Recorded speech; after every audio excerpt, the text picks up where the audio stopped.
books and literature on presenting a speech, or in this case, PowerPoint presentations, state that you must get the audience on your side. To do this, you should assess them and consider which one of the following three categories they fall into. The prudes. Those who cannot tolerate even the most mild of swear words. Middle rollers. You can enjoy a laugh and a joke. Drop the odd innuendo. The kind of people that will enjoy the carry-on films, or The Hangover. And Jim, we'll get to your hangover in Barcelona later on. Lastly, we have easygoing. Say anything you like, pretty much anything goes. So, ladies and gentlemen, decide amongst yourselves, please. You've all been together for the day. I've prepared 3 opening jokes for this speech, and I personally decided that you fall into the latter category. So, I'd like to thank the father of the bride, Mr. Reynolds, for coming, because had he not, none of us will be here celebrating this wedding today.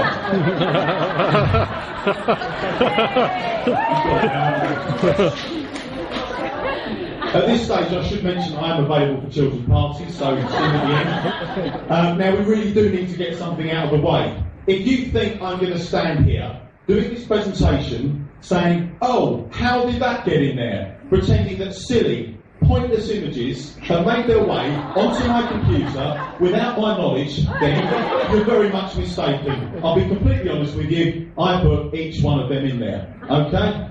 And there's a nice one of you, Lawrence, not looking too good. I'll do my out. Okay.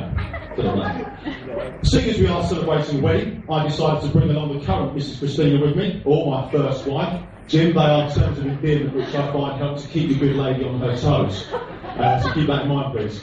Now, your wife of just hours has probably nudged you in the ribs and seriously questioned your choice of best man. So I shall attempt to redeem myself. And we all know Jim as different things. To Laura, he is a husband. To others, he is a sibling. Some know you as Peach.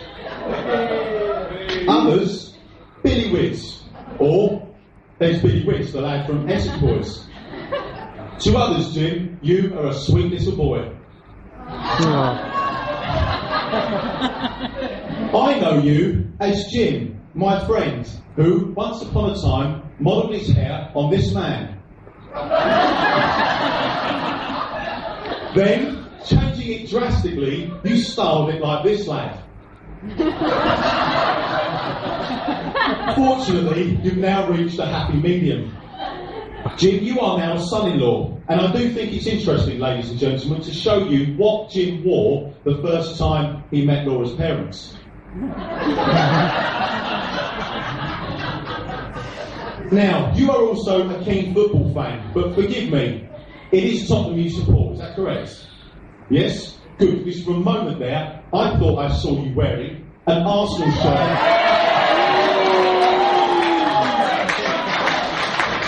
To others, Jim, you are a work colleague, and to the less fortunate, you are a work buddy. Your boss, Jason Mansfield, at National Windscreens, was asked, is there anything Jim is bad at? Does he have any bad habits? Is there anything that he repeatedly gets wrong? Jason simply answered, everything. And as we're on the subject of work, Jim, would you like to tell me who this is? Ladies and gentlemen, Scott is the youngest member of the workforce, who Jim played the trick on. Now, we make sure I get this exactly as it was done. Soon after Scott was employed, Jim sent him across to the garage, just across the road from where you work, asking him to collect some tartan paint.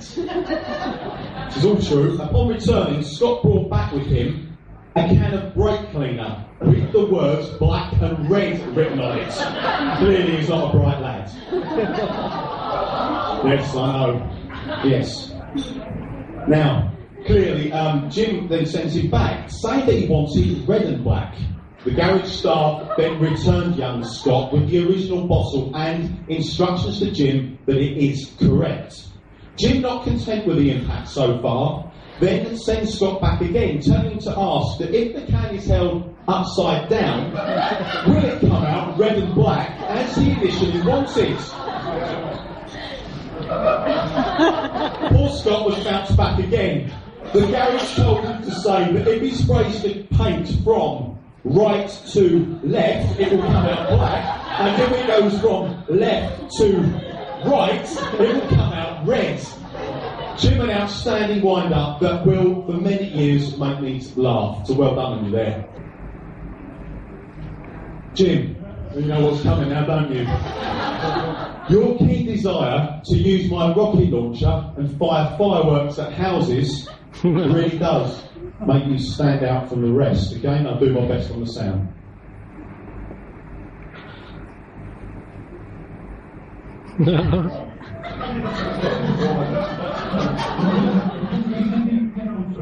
Seconds to last rocket to be fired in the evening. He was going to aim it. I'm asking about the Bell Pub.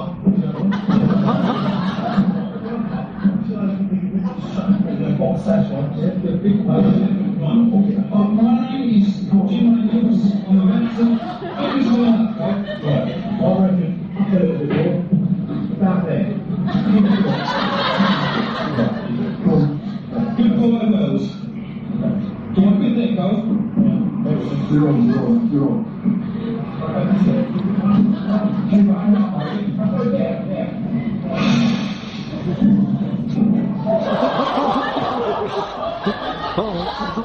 Good night, this is Jim. Fortunately, the houses are still there. Should have dropped this down. Now, Jim and I have always had a very keen interest in the Essex Boys and their untimely demise back in 1993. He shared with me a film called Rise of the Foot Soldier. Now, for those of you who perhaps enjoy things a little bit more mainstream, and I bear in mind this is a wedding, or a little too young, 3 films have now been released charting the chaos caused by 3 men in Essex during their reign over the control of narcotics violence and nightclub security.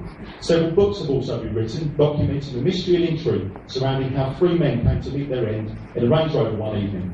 So with that in mind, Jim, I saw a little bit of fun to be had, especially after you wound up young Scott. After finally finding someone to make up the registration plates of the infamous vehicle, obtaining some police line do not cross tape, some fake Class A powder, it's very popular with Daniela Westbrook and Tara Palmer-Tomkinson, if you get the idea, and also some shotgun cartridges as well. I thought it would be fun to dress up Jim's work vehicle and see how long it would take him upon leaving his house to realise that yours truly has wound him up. That's exactly what he came out to see.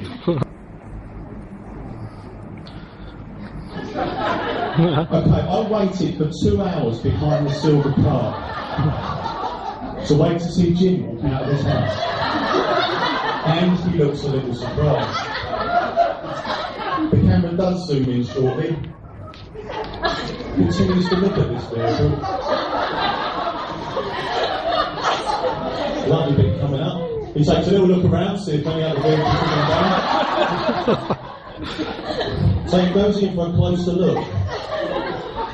Doesn't know what is going on.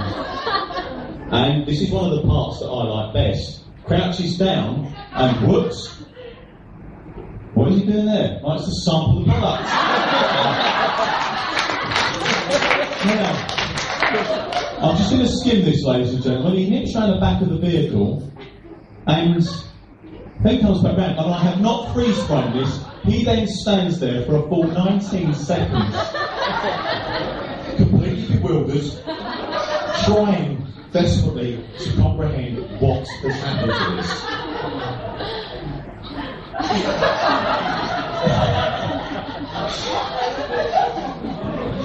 Now, this is what happens next. Again, I'll skim through this. He then decides to rip off the police tape. Slightly ironic, considering that his sister and brother-in-law are police officers. Decides to screw it up, open up his van, don a pair of latex gloves, and he walks in to tell Laura about this, who's fortunately still in bed. I'm glad you didn't come out, Laura. But hang on a minute, in for another look, yeah, he crouches down there, just before he walks into the house. But hang on a minute, I think I've forgotten something. Yes, I've forgotten my keys. Back he goes to the motor, and in he goes.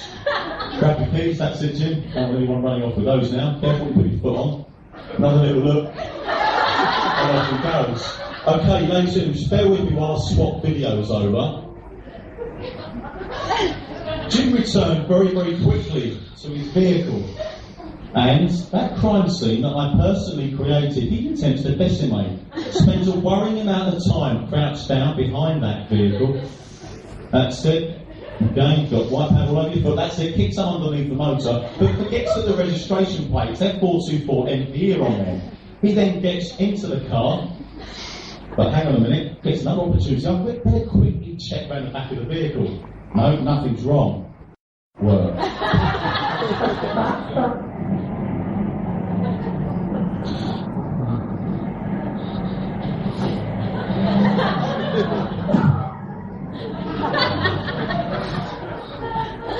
Okay, let's just come back out of this, okay, and just return back to PowerPoint. I think, Jim, fortunately for you, it's the last video.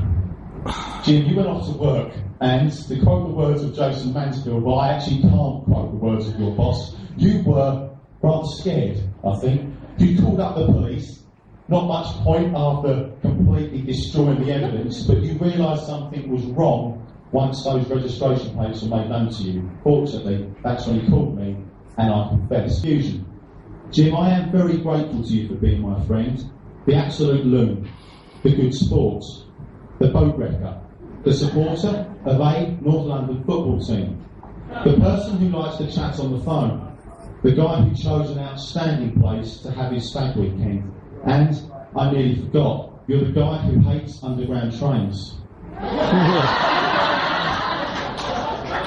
Jim, you're also the guy who thought that he could fly in a hotel lobby. You also suffered after a night out on the sherbets. And you're the man who thought that he could grab a jet plane whilst it was on takeoff.